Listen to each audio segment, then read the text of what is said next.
Spectator Sports.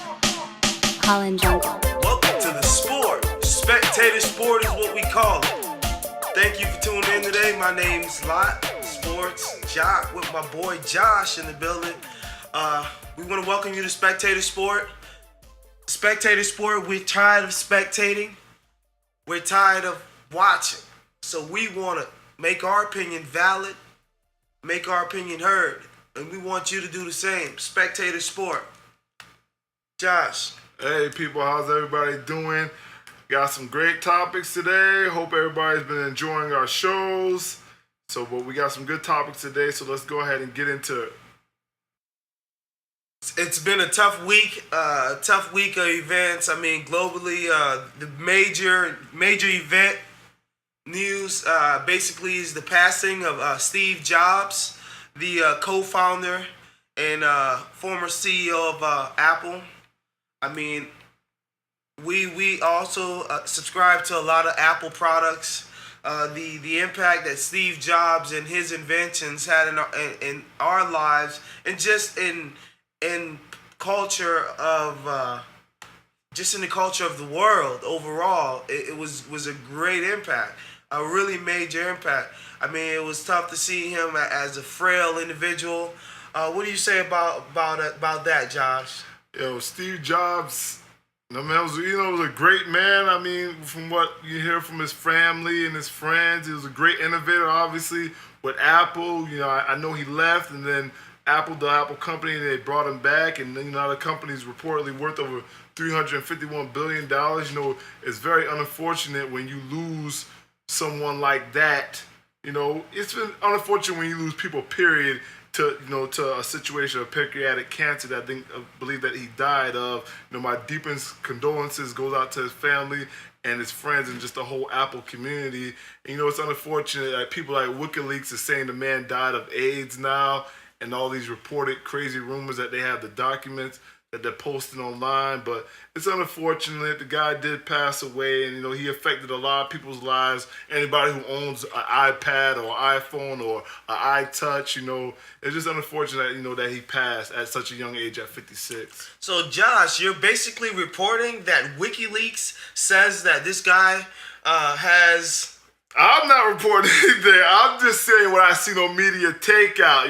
I seen that they said that he really died of AIDS and he had it since September. Whoa. I did not say that he died. I'm just saying this people, WikiLeaks is a guy who reportedly leaked some government documents about spies. They're reporting that he died of AIDS and not pancreatic cancer complications, but I don't know. I'm not reporting anything. I'm just letting people know what's out there. But, he's a great innovator, great man. People love them. Family love them. It's just unfortunate when people die and pass away, especially at such a young age at 56.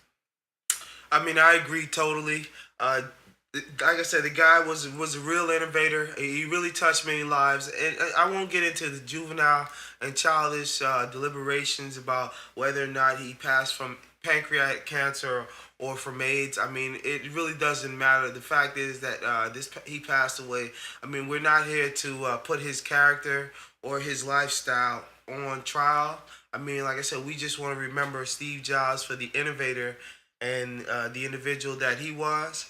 And we want to continue to use Apple products because, hey, Apple's great. I'm about to get that new iPhone 4S. Next topic. Major League Baseball playoffs is in full effect.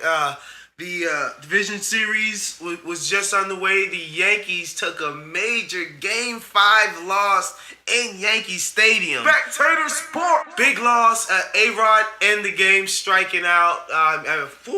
A-Rod, come on, guy.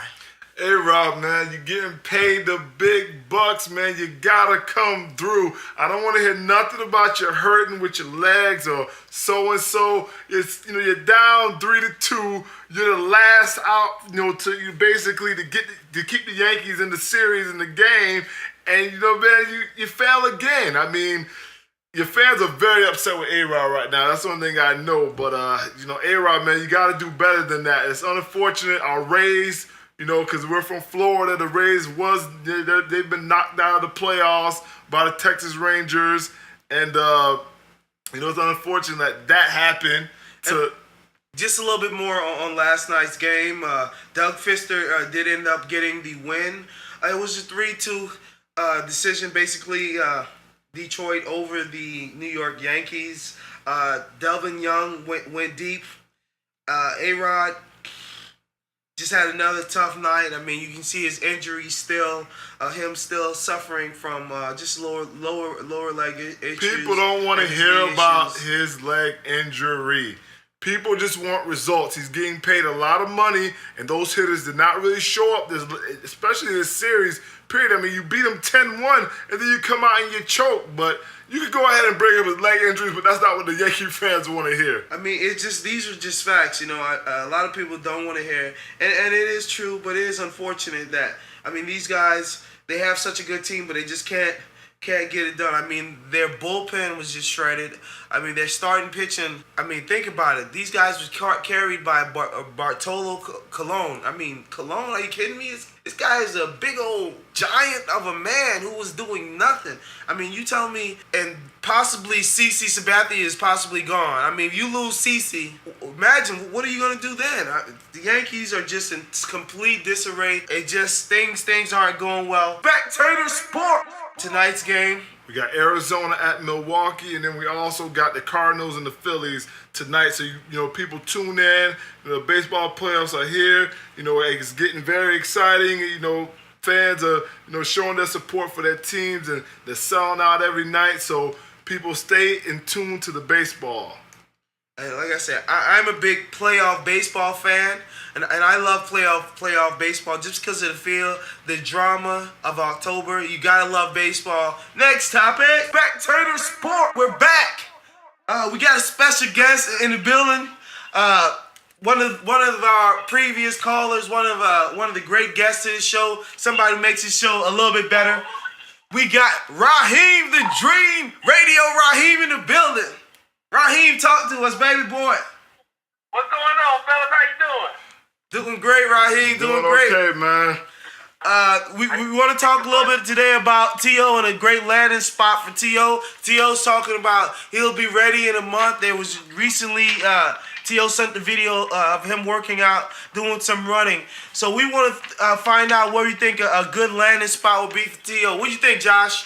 I think that the landing spot for T.O. to me that makes the most sense with a team that's going to be in playoff contention is the Chicago Bears. The Chicago Bears they're just bad at receiver right now. Johnny Knox, Devin Hester, and Roy Williams are just, I'm not saying Johnny Knox is bad, but he's not that difference maker that I think Terrell would be on that team, and he would help Jay Cutler out in so many ways. And if you think you're going to have a chance against the Packers, you're going to need a physical receiver like T.O. because the Packers have very physical corners, and I think that the Chicago Bears corners as they are right now, I don't think they're physical enough to play against the Packers, and that's why I think Jay Cutler has, he's going to be getting sacked more because they can't get open. And T.O. at 75% to me would be great fit for the Chicago Bears. What you got, Raheem? What you think? Hey, I agree with you 100% on that one, man. I think the best spot will be Chicago. Johnny Knox is a good receiver. Devin Hester's just fast, and Roy Williams is a bum. So I think the best spot would be for him to land with the Chicago Bears. But I will say this: it may kind of throw off the offense a little bit. Not that T.O. would go in there and cause any confusion, but Jay Cutler's a gunslinger, and when you give a gunslinger a target, you think he makes errant throws now. Imagine what he'll be doing with T.O. in the lineup. So, I mean, he'll help him out, but he may cause Jay Cutler to make more errors because Jay will definitely try to force the ball to him.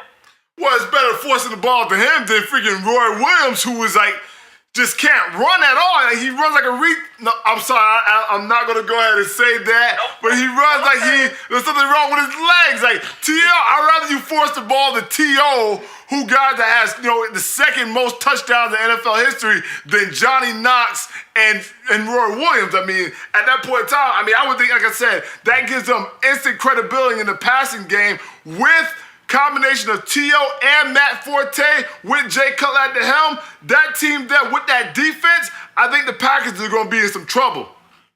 Agreed. Well, I think T.O.'s landing spot should be in rehabilitation.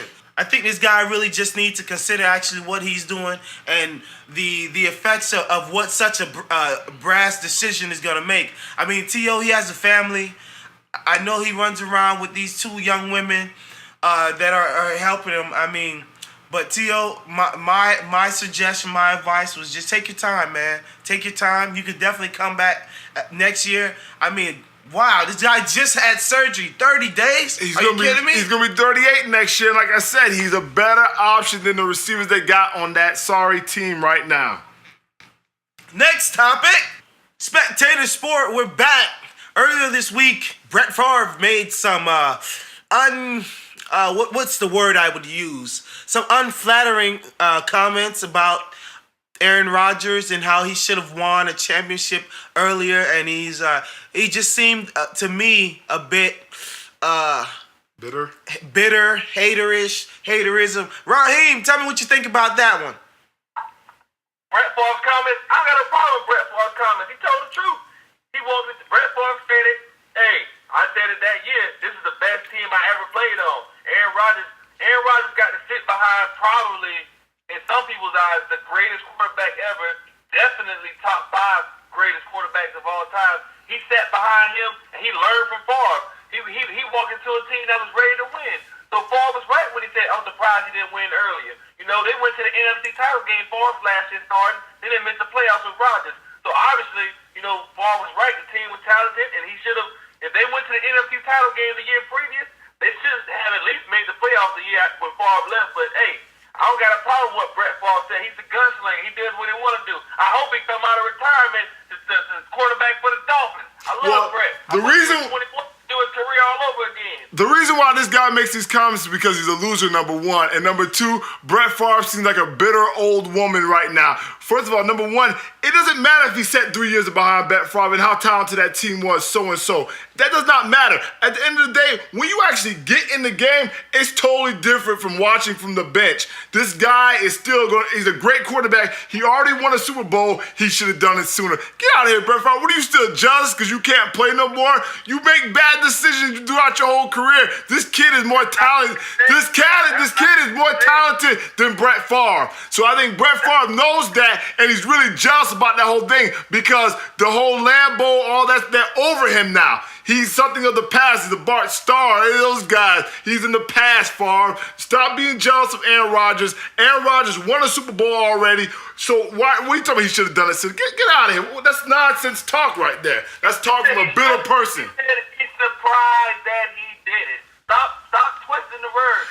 He didn't say he should have. He said, I'm surprised that he didn't win it sooner. He didn't say, Aaron, you should have won it 2 years earlier. He just said he's surprised he did it. I don't care what he's surprised about.